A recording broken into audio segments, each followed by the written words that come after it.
The building in which you sit is formerly known as Todd's Drive-In, right? This building was built by my grandfather back in the 1950s. It was created as like a little local hangout for teenagers. It was a grill. You could get a good hot dog, a good hamburger, and it was a gas station. So this building means a lot to me. It just kind of shows that my family has been like rooted in this community for a long time. And so when I was looking for a place for my campaign headquarters, this was definitely the place.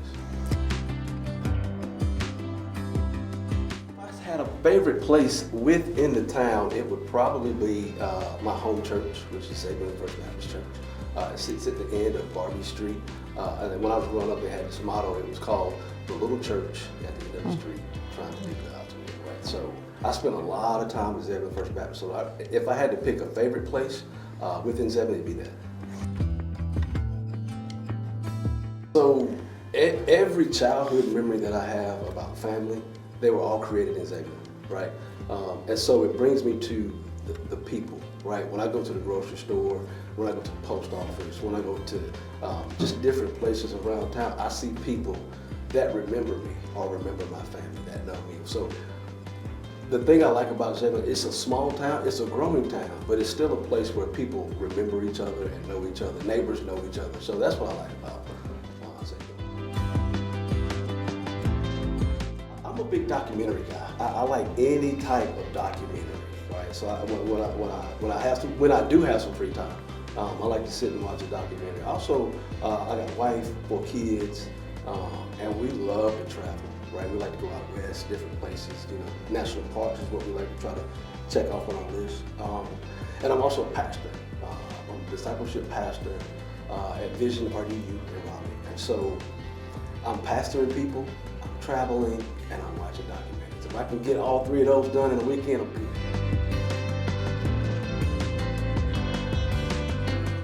Like I said, I'm married, 4 kids, so our children have always been involved in the local parks and rec.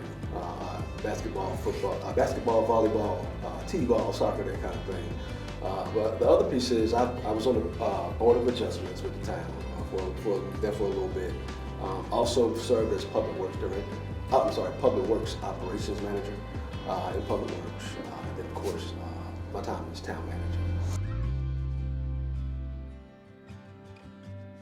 There were some things that I saw, that I witnessed up close during my time as Town Manager.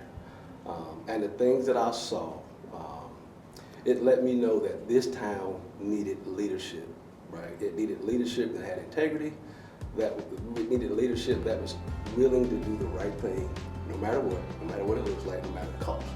And so when I saw those things, it took me a while to decide, but I was like, if not me, then who, right? And so I put my name in the hat, and that's why.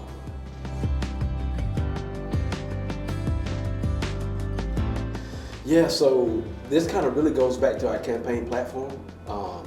We need to stand on truth, we need to stand on transparency, and we need to emphasize togetherness.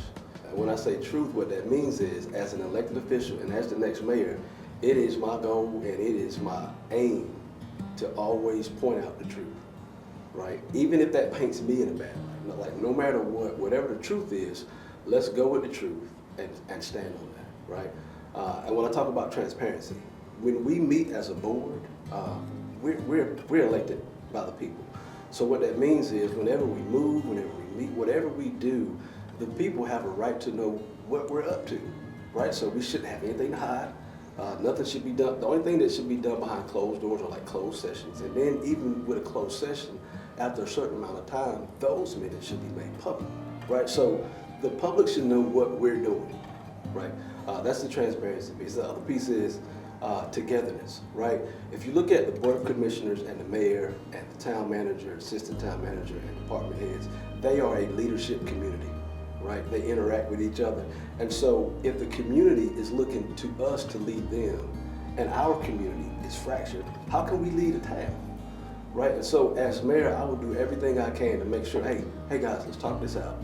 Let's gather a consensus. Let's lay aside our differences and get stuff done for the good of the town.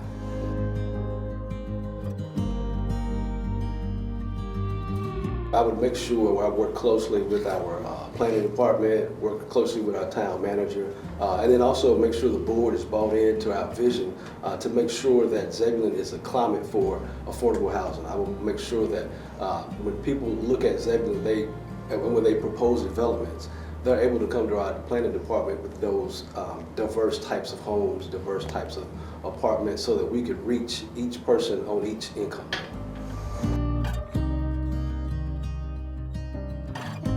As mayor, what I would do is once we get applications for development, right? Every application goes through a TRC committee, that's a technical review committee. And one thing that's important to me is that when I walk around my town, I don't want to see just buildings and concrete, right? I want to see green spaces.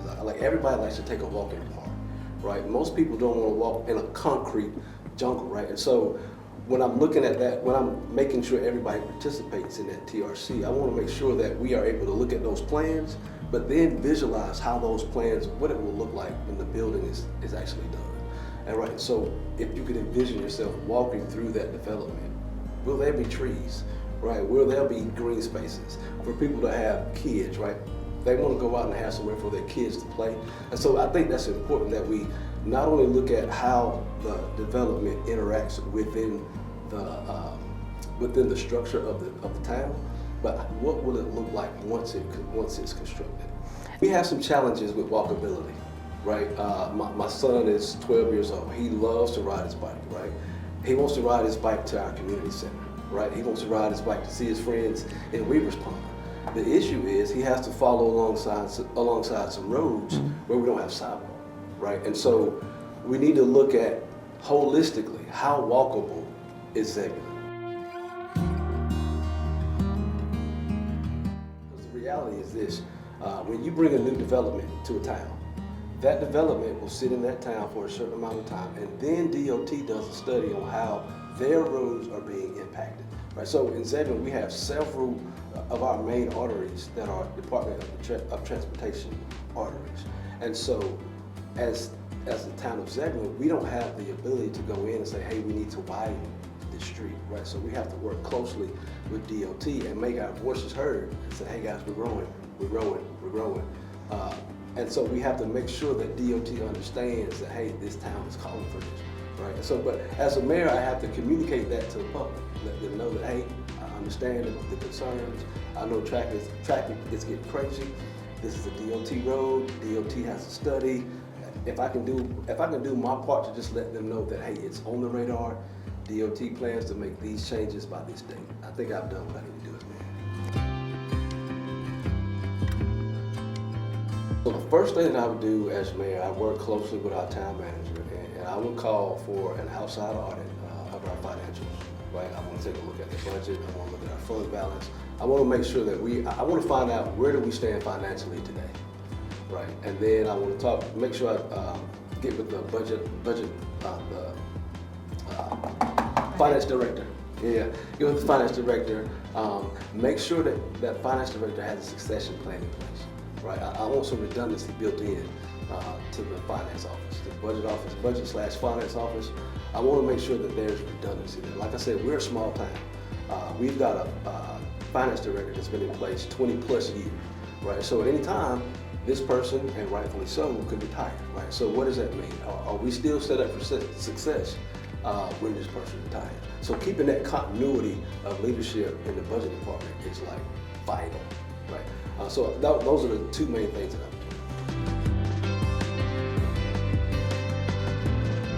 One thing that we've already seen is making town meetings more accessible, right? So I will work with this board, and to be clear, they're already making efforts to do this. So we want to make sure that our town meetings are translated into different languages, Spanish being the top language. I also want to make sure that we have interpreters for American Sign Language. Right, so we want everybody, no matter your language, no matter whatever your disability is, we want you to be able to access the meetings and the correspondence from the town. What I would do as mayor is make sure I clear the table so that those individuals are able to come to the table and have their voices heard.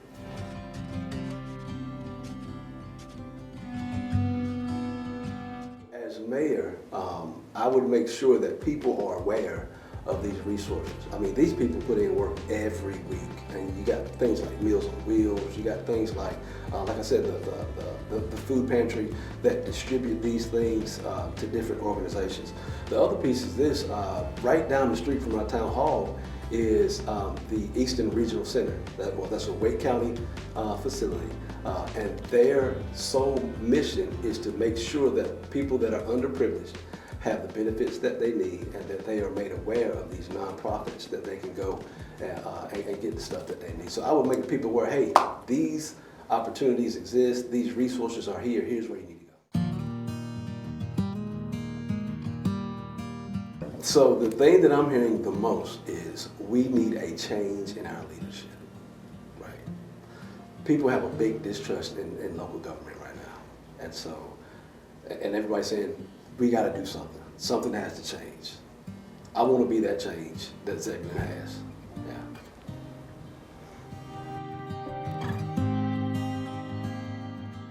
I mean, it sounds kind of monolithic, right?